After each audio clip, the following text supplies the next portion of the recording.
Hello and welcome to episode 6 of Full Swing Thoughts, a podcast about the Netflix docuseries Full Swing. I am Brendan Porath of the Fried Egg and Shotgun Start. I am joined by Andy Johnson of the Similar Outlets and Joseph LaMagna, friend and contributor to the Fried Egg. But you already knew that probably, unless you just jumped ahead to episode 6. Your enthusiasm is just off the charts for that 6 intro. I'm trying to just be matter of fact, like Colin Morikawa here, and just talk. No, absolutely not. So episode 6. Go ahead. I think that's your style. What? What's my style? What's my style? I think that's your style. I don't think that's my style. I think that's your style. Oh, the scripting, Adidas. What is that? He was being kind of a dick to the guy. Just be like, I don't like it. It doesn't work for me. Why is he popping the other guy's style? I don't know. All right, we're getting into questions it. I have. Episode 6 contains the aforementioned Colin Morikawa, Tony Finau. Those are the two main characters. It takes place at the Masters. Good footage of the Masters. We've kind of been wondering, would there be more from their access? Good's probably too strong a word, but just more substantive coverage of the Masters. The Open Championship. It's our first real taste of the Open in this docuseries. And then late ads, the 3M and Rocket Mortgage, because Finau was a character. I think I read in one of the reviews, maybe Golf Digest, that like the crews were flying out like Saturday to those events. They were not on site for that, but Finau being a character, they got out to, I'm not sure they even went to Detroit. They were there for Minnesota, it seems like, in the house Saturday night or whatever. But I think that was a late change. Doubt TPC Sod Farm was on the set list at the start of this series, but they've been adapting to the characters and when they're in contention. So, Joseph, you got something to say? It looks like you're giggling over there. I was just laughing when Scott Piercy gets in contention. You got to bring the cameras out. I could not believe how much Scott Piercy coverage ended up in this freaking in the docuseries. Unbelievable. I was howling as they do this narration. There's more Scott Piercy shots in this show than Phil Mickelson. It's unbelievable how much Scott Piercy made it into the first season of Full Swing. That might be my favorite little random note from the season. If you don't know who Scott Piercy is, do what Scott Piercy would do and do your own research on who Scott Piercy is. Go figure it out. All right, so I think those are the nuts and bolts. Overarching thoughts. This is, again, I would say they're using the similar device that we've seen with two characters at once, maybe with different stations in their life, different approaches, different points in their careers, but using a similar kind of device of Scheffler, Koepka, DJ Fitz is more of a physical opposites, but similar kind of thing. 2 in an episode. What are your overarching thoughts? Joseph, go ahead. All right, let's get into it. I think I've been having some trouble formulating my thoughts on this show as I've been going through it. I think it's starting to crystallize, and this episode really helped me figure that out. I thought the episode was really bad. I learned a lot, and I actually still enjoyed the episode because of the figures that were in this episode, Tony Finau and Colin Morikawa. But I think this Netflix show has failed in some pretty important ways. One of those, I think it's failed to tell these players' backstories. And that's something that I've been reflecting upon as I don't think we've learned that much about many of these players. And Tony Finau in particular, they got into it a little bit on his background, but there are some major anecdotes that I know about Tony Finau from following the sport that they never included. Things like his mom driving him to an event and them sleeping in the car because they didn't have enough money for a hotel, and she didn't eat for 3 days because they only had enough money for Tony to have a couple hamburgers. Like, I don't know all the details of Finau's background, but I didn't think it's done. I don't think the Netflix show has done a lot of justice to how these guys grew up. And I think that's a big part of a lot of players' stories. Other thing on this episode, I don't think the theme worked here at all. What tied Finau and Morikawa together.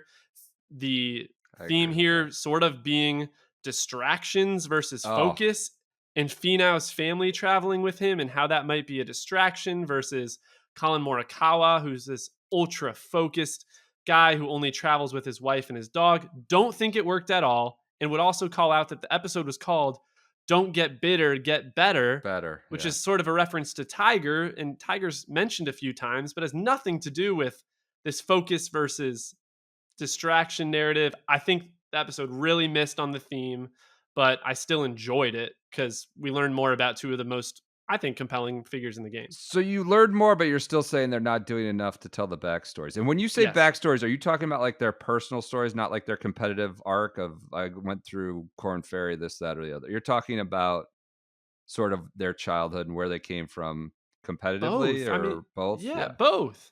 I want to see the I range mean, some of these guys hit on as kids. Like, they don't give you a whole lot of that. Go ahead, Andy. they got a little bit into Finau. A little. It was a dabble, but it was more about their current life. And I think like that's for the most part what it's focused on. And one of the things that I would ask is like, do you think that this is an issue of scale? Like where it's clear that they're trying to scale these series and maybe not as much time is going into each one of these as the F1 originally was. I mean, the F1, those episodes are like 24 minutes. I mean, that's like a tight deal. I mean, I guess they're 10 instead of 8. But yeah, But maybe did they talk about where Colin? Do you know anything about Colin Morikawa's upbringing based on this episode? No. Where's he La from? Canada, Southern California. That's only because I'm a golf fan and I kind of understand the nuts and bolts. Or what was he from a tough upbringing? I don't know. I think it's probably like middle. I don't think he was well to do or anything like that. I get what you're saying. I thought honestly one of the most powerful moments of this entire series, and it was not words, were the images of the dents still in the garage. And here's Tony Finau, still whatever he is, like 35, or I don't know how old he is. I'm sorry, but 33. like we all know that. We all know that story about him hitting balls against the mattress in his garage. Probably the viewers didn't know. It took a while. They're like, are those? I didn't know if people are viewers like, is that like, because they're trying to portray this as like a menacing neighborhood, right? And they lean in with that, and then they go to that close up of the dents. I don't know if people, if you didn't know the story, you thought those were like bullets or something, bullet holes that were patched over or something. It took a while for them to explain it. I knew it as soon as I saw it. Like, this story's been in my brain and on paper. I think Lavner was like the first profile where you really heard this. And so that for me, like, really grabbed me. I was like, holy shit, it's still there. That's the same door. He's 33. That was a really powerful moment that said a lot, but I also knew the background. The image matched up with the story I already had in my head. So that, I thought, got into a little bit of where he's from. But again, I like you, Joseph, I already know a lot. Andy, what were we going to say? It seems like you want to jump in. I can't remember what I was going to say. But yeah, I mean the episode to me fell really, really flat with Morikawa. I mean, I thought, he started by saying like I play golf because of Tiger Woods. And it was just like, but then we didn't hear at all about how he got into golf. Like, it just like ended there. And then we had, I appreciated them. Like, he gets compared, he's the heir apparent to Tiger Woods. And thankfully, Dylan DeShares right after saying it's unfair to like compare. To do that. Yeah, irresponsible to compare. But like, okay, if we're going to do that, then there needs to be a tie-up about like how disappointing the year is, because it goes all the way to the end of the major season, how disappointing of a year it was for Colin Morikawa. And there just wasn't, it failed, and then it like kind of portrayed him as an asshole. Like, I don't think he came across very well in this show.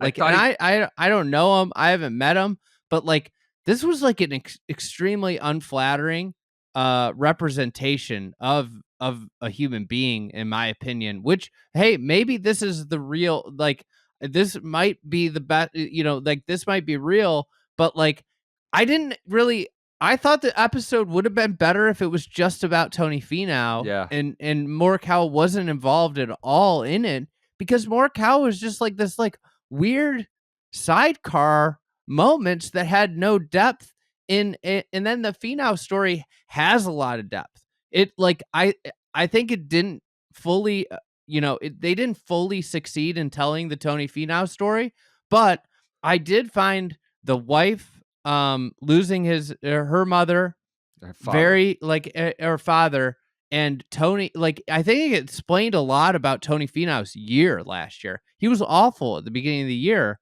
and that's when he went through this huge adjustment, and they didn't explain that at all. It's like Tony Finau played really bad the first half of the year and then like ripped off 2 wins at the end of the year.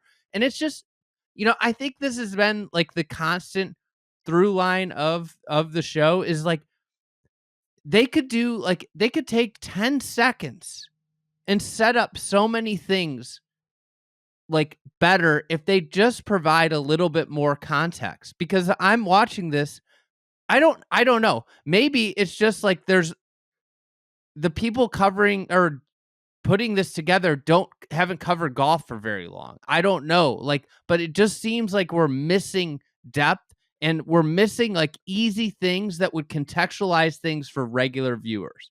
I think Colin, I agree with you. It came off flat. I think you're going a little too far when you call it like unflattering or as an asshole, because like they did him no favors putting him opposite Finau. Like Finau's not exactly a prick, and his story, I mean, he's obviously a very emotional story.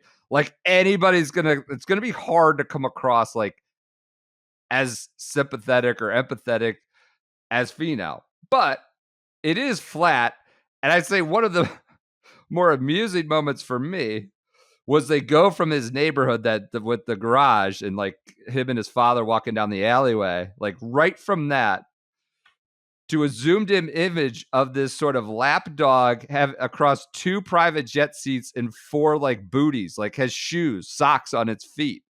It's like this, it's like quite a jump from, this rundown neighborhood to a pampered little lap puppy that's in shoes across 2 private jet planes. So 2 private seats.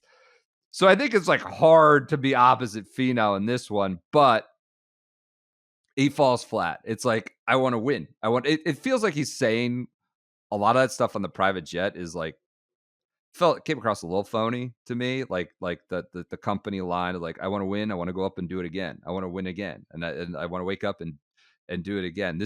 But then he kind of like, at one point it's like, I don't care what everyone else thinks when the season, that's before the Masters. And that's like, then later on, after we've gotten through all the majors, like, I don't care what everyone else thinks. At one point, I thought one of the most real moments was when he took a lot from a top 5 at the Masters. That for 1 second felt like a genuine moment. We always try to understand how these elite players, what they get from not wins.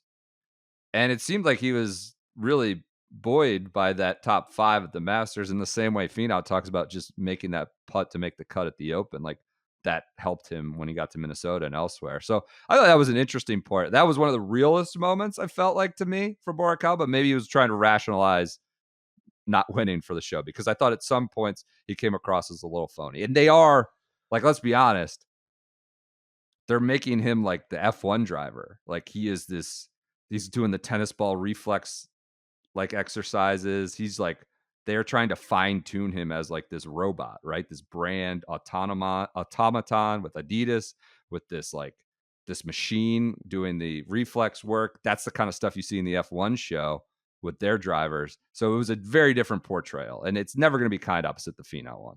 Yeah, I'll push back a little. I agree with you, Brendan, both that I think Colin was a victim of the scripting of this episode, and I don't think he came across as poorly, I guess, Andy, as you do. From when I have been around Colin Morikawa, he is like maniacal in his focus, and that is true. Like he's rehearsing shots in between swings, like he is ultra focused. And I think that came through. And when he's very particular about things like the glove he tries on in the episode, Yeah. doesn't like it. And then when they ask him about which outfit he wants to wear, and he says, that's not my style, that's your style. Like, I do think that's kind of how Colin is wired, very particular, but not insincere. I don't think he's a jerk at all. Like, I think he was a victim of the way that they cast That's this what I'm episode. saying. I don't think they did him any favors. I agree with that.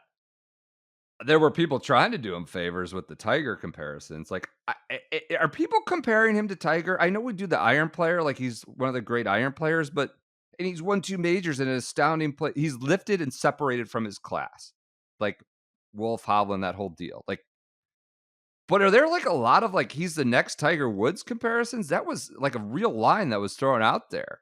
Is that a thing you guys I have don't heard? want to spend a lot of time on this. Like, yeah, I don't think we need to talk about why he's not. I mean, like Tiger No, Woods I'm not was saying that, but do you guys hear that? No, I think it's no. I about as think sincere of a storyline as is Tony Finau distracted by his family traveling with him. I don't hear that either. So I think these are all drummed up storylines to manufacture an episode that didn't need this through line. My favorite part of the Tony Finau, his family's like bringing him down part was Foley's quote. yeah. I thought he like put that to bed right away after they had tried to set it up and make it this story. Foley's like, if Tony's not getting it done, Tony's not getting it done. Not his circumstance or situation are not getting it done. Tony's not. He has infinite wisdom and he knows why he's here and what he's doing. I was like, that's it. Right? It's not. Go ahead. I have 2 notes written down, and I said like I and one of my notes is like I didn't. People were saying like I didn't hear anybody last year talking about Tony traveling with his family being a No. distraction. I know he got off to a bad good point. start, but like Good point. I heard nothing of this. I was on the grounds at a bunch of majors, and, didn't hear anybody ever utter that word, those words. And then I have the other note to your point. Sean Foley, the voice of reason, with his commentary in this episode. So is it oversimplifying like what you need to be an elite champion? Like it's not a monolith. Like not like Jack Nicklaus had a bunch of kids. He figured it out. And Colin Morikawa is a certain way. He's figured it out. It felt like they were oversimplifying. Like you have to be incredibly selfish and you have to do certain things a certain way to be the elite in this sport. I think they tried to find something away to tie the players together. Go ahead, Andy. I took away like that this actually showcases how different golfers can be. Right. That was something that I took away that I think is good for the casual viewer, is that these are 2 elite players that live and lead way different lives, and there isn't one magic formula behind it. And I did love the part where Morikawa was talking about how he would the organization, the selfishness, and like if he had kids, like he wouldn't know how to function. And then you have Finau who I think that's that aspect of the show did work for me. I think I took that away. I like that. But at the same time, I did think that like this probably should have just been a Tony Finau episode because there was so much more there. And if you're not trying to create the juxtaposition that's worked really well in other episodes, showing different types of characters, if you don't try and create that here and it was just a solo Finau episode, I think it would have delivered. You make a great point. Like Colin Morikawa is worthy of following for this show, but like last year maybe wasn't the year to do it. But if you did it, the story they told wasn't the story to tell, right? No. It should have been more about the frustrations and I don't know, the weight of winning too early on and things like that. Speaking of weight, I have written down this. It was at one point in the episode, one of my notes was like 2 golfers not living up to expectations. right? Like Right. Unlike any of the other episodes, really, we saw like guys just going to majors and not doing well. Something that does live up to expectations is the Proctor hoodie from B. Dratty. We have Look at a that. sponsor has come in for Full Swing Thoughts, and it's one of our oldest, best friends here at the Fried Egg. That is B. Dratty. They've been what? And Summit Golf, B. Dratty and Summit Golf. Zero brands. restriction. They got zero Yeah. restriction. Also, I'm Um, wearing in this episode. If you're watching on YouTube, the Tyson hoodie, the I've ZR. got the what is this? It's great. Russell Q zip. I'm more of a Proctor hoodie guy recently. I wear it under a vest. It's kind of a lightweight hoodie. It's got a half zip. They've got new colors, I think, white, and sort of a royal blue. There's a fancier term. I think it's Coltrane. But look, they've been friends of the program, supporters of the Fried Egg from literally like day one, earliest days. Maybe not the first sponsor, but one of the earliest sponsors. And they've come in to help support this Full Swing Thoughts experiment. I don't know, project, you would say. So we're looking forward to doing stuff with them throughout the year. If you go to bedratty.com or Zero Restriction, you know the brands, you know their apparel. If you're in this podcast, you're in golf, you know it. You use the promo code TFE25. You get 25% off on both sites, zerorestriction.com or bedratty. I would highly recommend the Proctor hoodie for, do you call it shoulder season? Is that what it is? Going from like, we're getting Well, out of winter into it's fake spring. It was 65 if you live in today. California, you can wear it every day. You know, it gets cold at night. I love this Tyson hoodie too. You are I a wear it Tyson. all the time. You I do. wear it. You are always in that thing. Well, it's super comfortable. I know. It's what I like about it is it keeps me warm when it's cold, but it's not too heavy for when it warms up, you know, in a day. So Yep. yeah, I do wear this a lot. I like this hoodie. So go ahead, use the promo code TFE25 at zerorestriction.com, bedratty.com. Support them for supporting us. Help us kind of work through this project, which we think has been really worth our time. All right, let's continue on with other thoughts. Joseph, what do you got? It looks like you want to jump in. So I have tons of notes, but I think one that I really wanted to call out, like Andy said, you can go 10 seconds deeper on some of this stuff and add a lot of context that would be super helpful. 2 notes on Tony Finau that I think they really whiffed on telling the story of Tony Finau.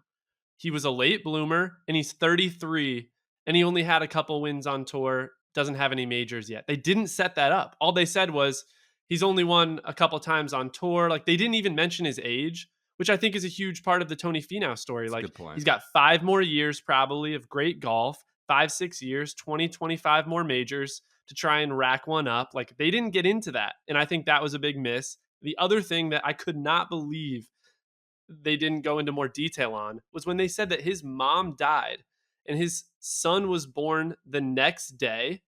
And I looked it up. I had to look it up myself. That's his oldest son. So that's his first child being born the day after his mom died. They didn't go into that at all. They glossed right over it. I was like, what an unbelievable life event that your mom dies and then your first child is born the next day. That's going to shape the rest of your life that you went through those 2 days back to back. They didn't even ask Tony about it. His wife just mentioned it. It's like it's crazy, and then we kind of moved off of But it. like how about asking him about it? I mean, that feels to me like a huge whiff to not go into such a life story like that. I thought they got at the impact of his mom's death quite well, though, right? I mean, there's a lot of emotion throughout Yeah. this episode from him, both on the show, like at the pool when he's doing that, and also most recently with his father-in-law and on TV, getting interviewed after the 3M win. I thought they did a fairly good job on the impact his mother's death had on him and how it impacted the first half of his last year, right? Where this first of his wife, first without his father, and so he kind of, golf was not a focus. But I thought they started making that like a trite explanation for everything, right? Why he's Agreed. like doesn't have enough wins, why he doesn't have enough majors. Like they'd made that too trite. Maybe it was like the first 6 months of last year or 3, but they used it as a trite explanation for everything. Look, I agree with you. I'm not saying that they should have done more on the family thing and on his mom dying. I'm just saying that when they mentioned his mom dying and his son being born the next day, I had to look up for myself that was his first child being born. Like that feels like something that warranted a little bit more depth. Yeah. One thing that popped up for me while we're on Finau was like, he's good financially. Like he doesn't, it's the opposite of the Poulter thing where he said it's all relative. Like, well, don't you have enough? And he goes, well, it's all relative. Finau, he's got like a big house in a Utah subdivision and he's doing well and he's fine. He does not need to escalate it beyond being good and living quite comfortably. And this isn't to say he's like roughing it, but he's like, financially, I've taken care of them, like past tense, like we're pretty good. Early in my career, that was not the case. And it's just a contrast with what we just saw with Poulter, where it was like everything's relative. I don't have enough, and whereas Finau seems, I whether that impacts, and you could extrapolate that, whether that impacts his drive or on court, I don't think that's the case. But it was a different perspective, as Andy talked about, how players approach things very differently. Yeah, to Joseph's point too, is with the late bloomer stuff with Finau. If you draw that out just a little bit, it also adds to the Morikawa angle, right? Showing that, hey, these are different guys. One guy like burst out of the scene as winning majors. The other guy struggled. I loved the Finau quote of, "There was no plan B for me. My golf was the plan." Like, I thought that was super powerful. Like, this was the only thing I was doing, you know? Why didn't And they I tell don't, us that? They didn't go to college, right? I mean, we didn't yeah. talk about that. They don't. That's what I mean. They didn't get into any of these guys' backstories like that. Yeah, go ahead, Andy. Sorry, I just meant but the Plan B stuff. You could have then said, Yeah, well, "This has that's the just been thing. golfing." It's like I know that, but hearing him say that, it just like, but this is the thing is like I I don't know. I like, you start to begin to question, like, I don't the depth of the people putting this together on the sport. And I think that could be one of the issues here. Speaking of, do you think like with the Minnesota win, they really portrayed that as like a bunch of haters came out of the woodwork and said it doesn't like. Well, I think you should provide some context. Like we This weren't is hating one of on the it. People weakest weren't fields hating on it. of the Yeah. year. So it's like he's an elite talent, and we like measure someone like him against the best players in the biggest events, and he didn't play against a lot of best players in that event. But yet it was portrayed as like there were naysayers. This whole thing was a false narrative, right? Like Tony Finau wins twice in this episode of Netflix, and then one more time in the fall after they're done filming. And the message is still like, I don't know if having my family around is a distraction, but I'll live with it. It's like totally false storyline, and we just watched you win multiple times with your family traveling. So this was just manufactured. We watched you double your career wins with your family traveling. Right. It didn't make sense. It's a false story. It means everything to me that my kids could watch me fail. Like he's also, but then like also see me win. That's how life is. It's like he's contradicting that whole narrative they set up in the first half. Any other Morikawa things? I think we've covered him pretty well. Should we hit notes? I mean, is there anything that about the selfish line? I mean, that's like a Brandel got in there with that stuff about you have to be more selfish. You have to not be or maybe the best person you want to be or a great person to be great at golf. They're just these monolithic. They're making these things like monolithic, like everybody has to be the same way. And I just don't think that's necessarily how it's all defined.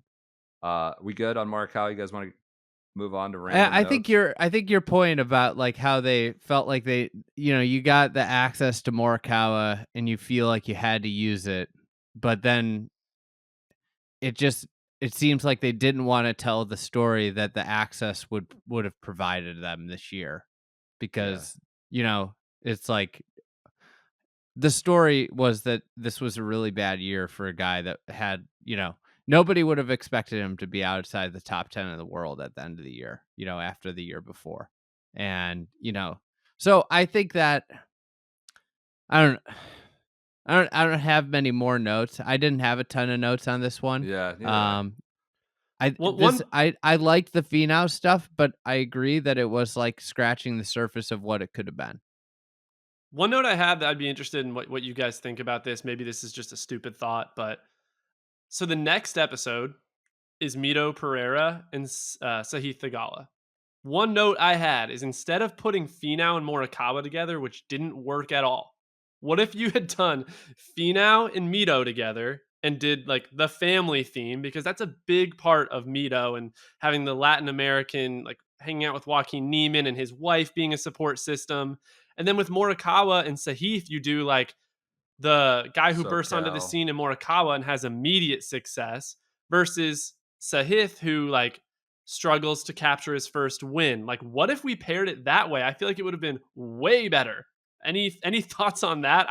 This episode didn't work thematically, and I was trying to Well, you're think of how just could you do jumping. it You're better. spoiling. You're No. spoiling everything on Not really. everybody. Well, he You're just just said the jumping ahead. characters. He just said the Not really, but I mean, is that crazy? Is that a crazy thought? Like this episode just clearly didn't work. It is, but you can so clearly see the narrative that they had arranged, that one guy has traveling with 10 and one guy's like the brand, they're building a brand.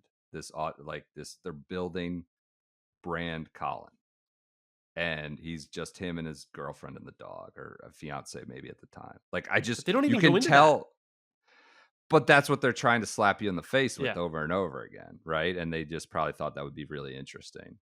The lack of Morikawa stuff. He's like a sidecar. That And is it's true. just like there's like nothing there. It's funny, I had watched all of these through, and I like kind of forgot that he was part of the episode when I was thinking about what's next. Well, And let's, then then I rewatched it, and I'm like, yeah, he's like barely part of this. to that point, what actual like golf coverage is in this? It's just that Masters finish, right? for If I- Yeah, Morikawa, you're well, saying. Yes, then for Morikawa, dropping I'm the saying. open, then dropping off the Open trophy and missing the cut. Yeah. Like if you're going to tell the story of, like, there's zero golf in it or storyline. So, other notes, random notes. I thought it was Kalepi, Finau's father, wearing jeans in the Augusta clubhouse. I got a kick out of. I like that. Just strolling in jeans. Just, these are the kind of things you notice, right? And I love it. I love that he walked in. There's the story about the numbers. I don't know that I've ever heard that. The registration numbers, some guys being crazy superstitious about wanting to always Yeah. be 38 or whatever. I think they were trying to push the like Finau with the black security guard there. Like the black security, there was a story they were trying, it was a theme they were trying to make a thing, right? The black security. We're rooting for you this week, Tony. I don't know if that was actually what the guy was feeling. There's Tiger stuff. They tried to tell a story of Tiger both at the Masters and the Open again, like Finau watching Tiger. The thing at the beginning in LA. I don't think know they've that kind was, of set Tiger as this through line through a lot of Yeah. it, because all the golfers have like, it's impossible to tell the modern golfer story without Tiger, right? And I think that the light use, obviously he didn't agree to it, but the light use of him throughout episodes is a smart, like, I do think like it's a very concerted, like, we can't just make every episode a heavy episode, because I mean they have Rory coming. I don't want, Yeah. that's not spoiling. Like that's another, like all of these guys have Tiger ties in the sense of like, so I think that the way they've done it with Tiger is right, because it hasn't, you could easily overwhelm all of this with Tiger stories. Mm-hmm. That's fair. On that, it did produce one of my favorite Tiger anecdotes of the last couple of years. I think if you follow golf, you had probably already seen this story, but Tony Finau talking about how in the final round of the Masters in Yeah. 2019, he had the one chance he had to talk to Tiger was coming off the 7T, I believe, and he says to him like, "Hey Tiger, how's your family doing?" And Tiger's like, "They're fine," and then locks back in. Rolls That to me, as Tiger's kind of opened up over the last couple of years and let more people in and like transformed himself a little bit, but on Championship Sunday, he like locks back into that like early 2000s Tiger Woods. I think that's a powerful anecdote that will probably resonate with me about Tiger Woods forever. Yeah. That combined with what David Duvall said on Live From that morning. What was So that? Duvall said that morning they went around like the table making picks, and he said, "I'm taking Tiger. I walked past him today and I just saw the look. I saw it. I saw that look. I haven't seen it in forever. He's like it hadn't been around for a while, and it was like it's cool. Those two things to me tied together really well. Like having like remembering back to Duvall talking about that. It's pretty sweet. It was really, yeah, that was a really, really cool anecdote. Any other odds and ends from this? Joseph, you said you had a bunch. I thought the stuff about Morikawa's particularity was good. You mentioned the glove, but like the handing the trophy over, the dog and pony show of that, where the photographers were like, wait, can you do it again? We didn't get a good one. They're like, nope, only once. I'm superstitious. Like, he's very, very locked in particular about everything, even that stuff. So that was somewhat insightful, yielding some insight.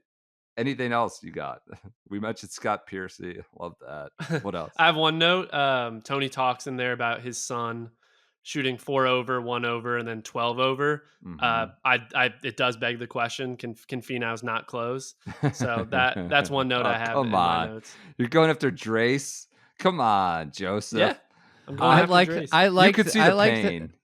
He I was like paying. Tony's commentary. Like, I think he would be like the right type of golf dad, right? Where he's like supportive, but it's interesting like how he was like asking, about the last round, and his wife is like, I think he kind of gave up, and Yeah. he's disappointed about that, not about the score, just about how he gave up, and it I appreciated the like moments with those two together. I thought that worked well, and like you can see like his son does like to dress like him, like it's cool. It's a cool, as a father, that was neat. It's like, um yeah, it was not good. Not good. 12 over. It was, I think he's talking to his agent, like the Wasserman guy. He's not good. Not good. You could tell he was like pained, like, I want to be there, but he's on the other I side of the liked his world. quote about a winner's just a loser who never gave up. That's a great quote. Yep. Yep. And watching that he loves to see his kids get to watch him fail, because that's what life is. We take a bunch of L's, get some W's. Yeah, he came across well. I mean, it would have been hard not to. I don't remember him being such a crier in That public, but So that's one note I have. I think one thing it failed to do is touch on some of the really fun parts of Tony Finau, and that's really emerged over the last year or so. He does like the TikTok dances with his wife and like dancing on the way into rounds that have gone viral. It's fun. He also, I believe Tony Finau is the one that's responsible for having the idea that when players walk from the parking lot into the clubhouse, they've started filming them on the oh, PGA Tour and really? putting that out like NBA players do, He's like when they behind walk that into I a little believe bit. that was Finau's idea, and he Okay. wanted to make it like a cooler thing, and he wears interesting outfits on the way in from the parking lot. Like, I think this episode did miss some of Tony Finau's flair. Well, here's my question. I like So Finau, I think, was extraordinarily interesting in this episode. It just, to me, seems like they didn't have enough time to get to everything. Yeah, that's a good point. Now, like one of our favorite episodes in this series was Joel Damon, a singular focus on one of the most captivating and deep individuals on the PGA Tour. And I think Tony Finau is in that same bucket of people, and he just deserved a full episode. If you take Colin Morikawa's 15, I think he probably was about 15 minutes of this episode. If you Mhm. took that and devoted it to Finau, how much better would this episode have been? Good point. Yep. Good And, point. and I agree with that. And also the title "Don't Get Bitter, Just Get Better." Get better. Did that even apply? Like, especially to Morikawa? Did that even? I don't think that title even fit what the theme of the episode was. So I'm with you that No. they could have just done a whole Finau one instead of crowbarring Morikawa in and manufacturing some of these storylines. Yeah. I also want to just point out, I don't think he was like, his crying was very well justified. It's for a reason, right? That wasn't a critique. I just don't recall him being an emotional figure like a Stricker or so. And when we see that repeatedly. Any other like final thoughts on like, well, do you have grades for this episode?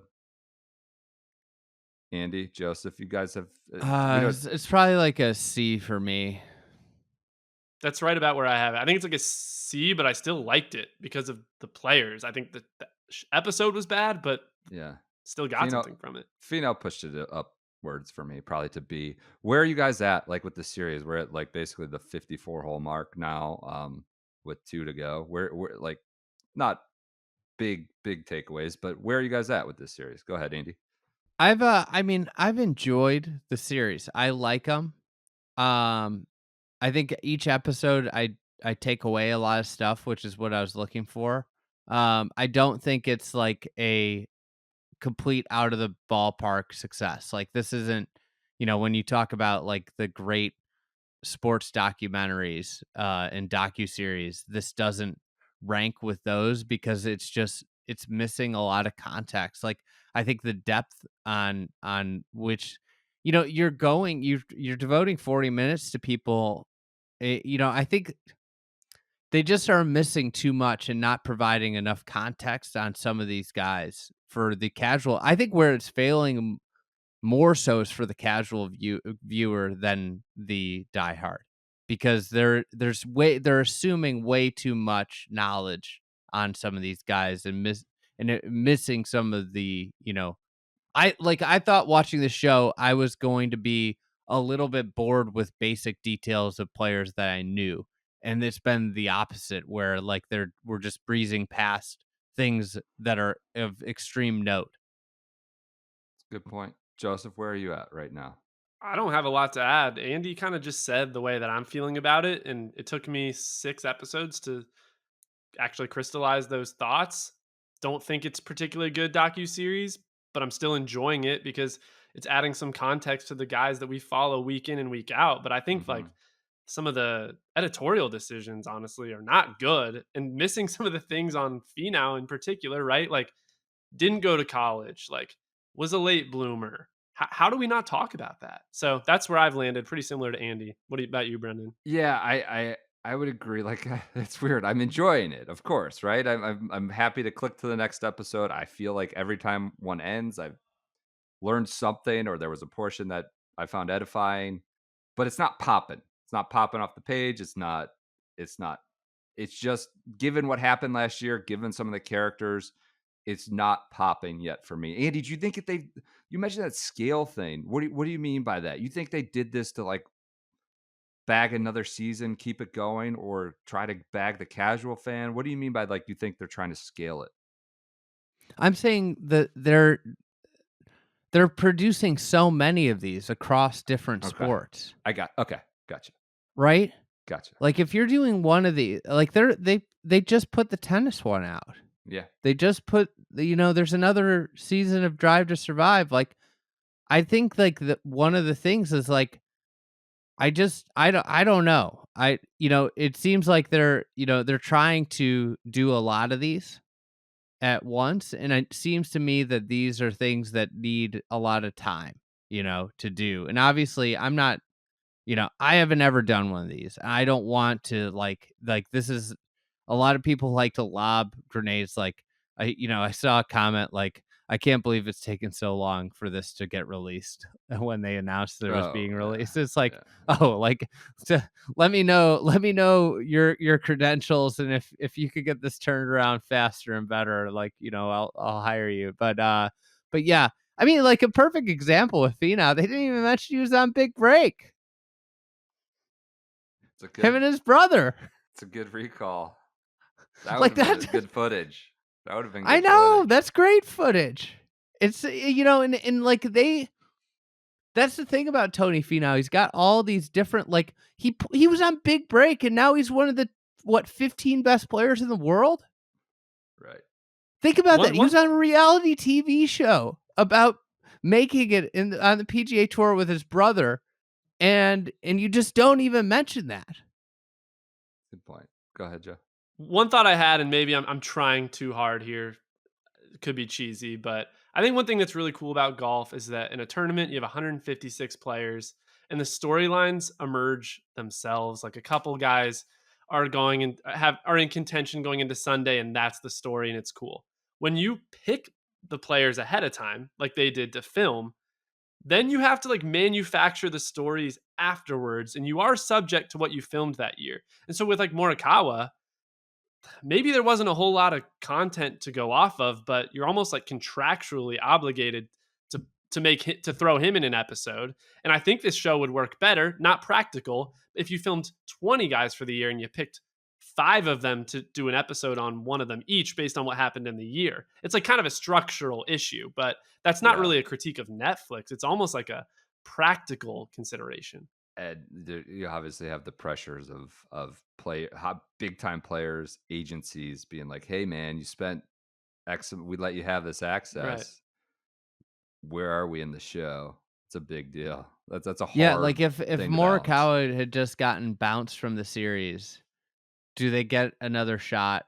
Like, do they get another shot next year? Like, if they say, "Hey, you know, we didn't really get anything that's worth putting on," and I think this is like the tough thing to do in the content business is to just say like, "We can't do anything. We didn't get anything." Nobody likes to hear that, you know. Like, somebody pitches you a story. I don't think this is a story, right? Like, if you go that like it'd be hard to go to Morikawa's camp and get like there would be I'm guarantee some angst that if they weren't in it. I agree, but I think if you were to do this on the NBA, you could pick 8 players and kind of know they're going to be relevant for the year. Or F1, there's a limited number of drivers. Golf 20. is just hard to do. And you're going to pick a guy who doesn't have an eventful year. And I think as Netflix renews this for another season, maybe another season, that's something to keep in mind that it doesn't work perfectly for that reason. Yep. All right. I mean, like Rory was a late ad, I right? know. Well, because they had just crossed paths so much, and he became such a big part, like a bigger part than you could have even envisioned. Obviously, he's an alpha at the start of the year, but nobody could have envisioned the year that he would have as a figure.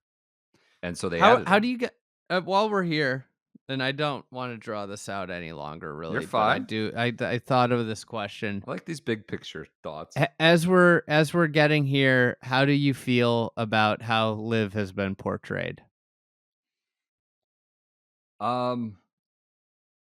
Bad. Yeah, it was the entire story last year. Right? I mean, not Live itself, but that I battle. I don't know And how it hasn't been asked in every single one of these. How this hasn't been like at least a little part of all of these episodes. I did see like a lot of reviews are framing it that way. Like Brendan Quinn of The Athletic was like, they took a big gamble, like not making it more about Live. I think I saw another one, like they're risking or they took a gamble, not making it more about Live. Now that you say it, Andy, they picked last year to film. They hit an all-time jackpot with how controversial golf was and Live was, and we're not getting any of it. So now Nothing. that you say it, I'm like, I'm almost outraged. Like, wait a minute, yeah, you're right. We're almost all the way through this thing, and the only Live content is about Ian Poulter and like a little DJ. Like, what? There should have been way more. You could do an entire episode about guys talking shit about each other, which we never get in Yeah. golf, right? And like beef, what's beef? And get them talking about the stuff we haven't heard. Like here's in press conferences or tweets, right? They're already juiced up and at each other's throat, and we could have had a segment or half an episode about that. I don't know, Yeah. but It could have been cool to Andy? document guys' thoughts over time, right? You ask them at the Genesis, what do you think about Live? And do Sure. you think this guy's going? And then by the end of the Yeah. year, see What how about he feels. they were filming at the Genesis when all this fell apart and there's been nothing from it. I haven't gone ahead. Is the Genesis is the only stuff from LA? The clinic for with that Finau and Champ and Foley are at the beginning, or is there Little been Neiman, little bit of 7? Neiman. Okay. All right. That does it. Episode 6. We have 7 and 8 to go. Thank you guys for your support and listening. Full Swing Thoughts. We'll be back with a recap review of episode 7. We'll see. Maybe more positive. We'll see. We got two more episodes to go. Talk to you then.